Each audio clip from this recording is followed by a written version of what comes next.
Alright, three parts to every gun. We're going to do the frame, the barrel, and then the action. In this case, in the revolver, the action would be the cylinder. Let's break down it a little more. First and foremost, every time you pick up a gun, let's make sure it's unloaded.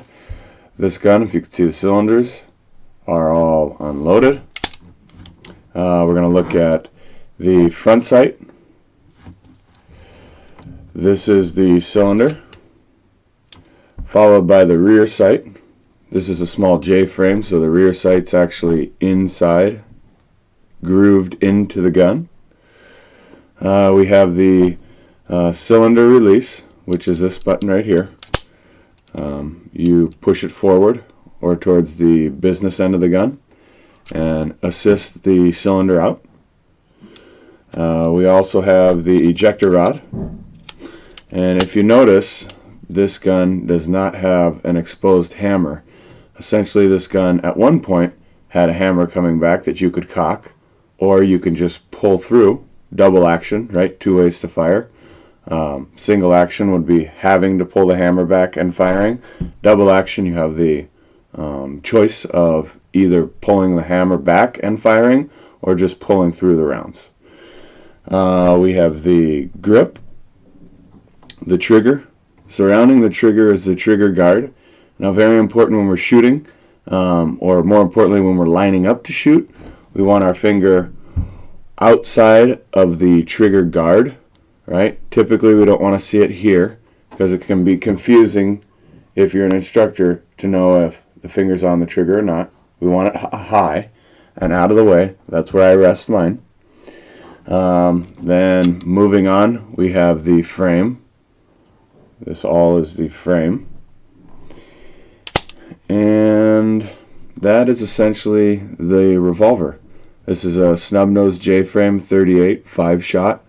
I carry this essentially when I'm limited in terms of my clothing. T-shirts, shorts, board shorts and a t-shirt, flip-flops. I can carry it, with limited amounts of clothes on. Whereas in the winter time, or if I'm dressed up, or if I've got jeans on, we can go to what I carry, Glock 19, 9mm. So you go from 5 rounds with the J frame back to 15 plus 1 with the Glock. So now we'll go into the semi-automatic breakdown. So this is a Glock. Make sure it's unloaded. We'll wrap that slide back a few times. With the slide release, we'll lock the slide back, do a visual inspection. You can physically go in there and touch. I think a visual is good enough. I would hate to have my finger in and have that happen.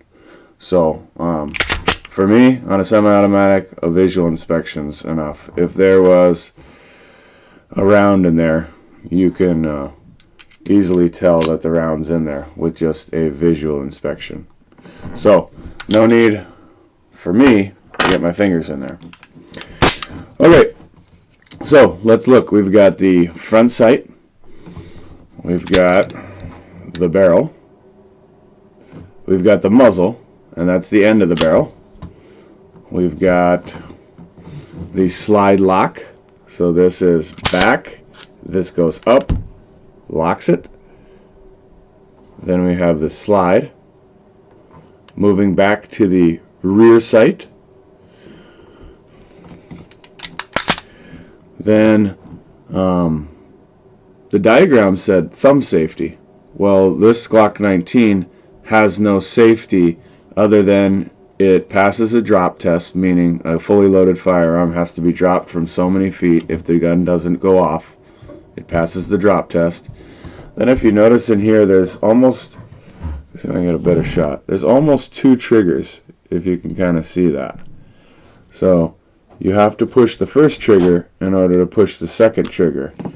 You can't accidentally just pull the corner of it and it'll shoot. You actually have to depress. It's like 2 triggers. Moving on, we have the magazine well. We also have a magazine. We have the trigger guard. The frame is essentially the polymer, the brown, if you will, brown, green, gray, this drab color on the bottom. Other than that, this gun is very, very reliable. I am an advocate of Glock. If you ask me what you should shoot, I'll tell you what you're best at shooting. However, if you can shoot a Glock as well as a Smith as well as a Colt, I would go Glock. And these are if we were talking apples to apples, right? So this is a semi-automatic breakdown, and we'll be moving on.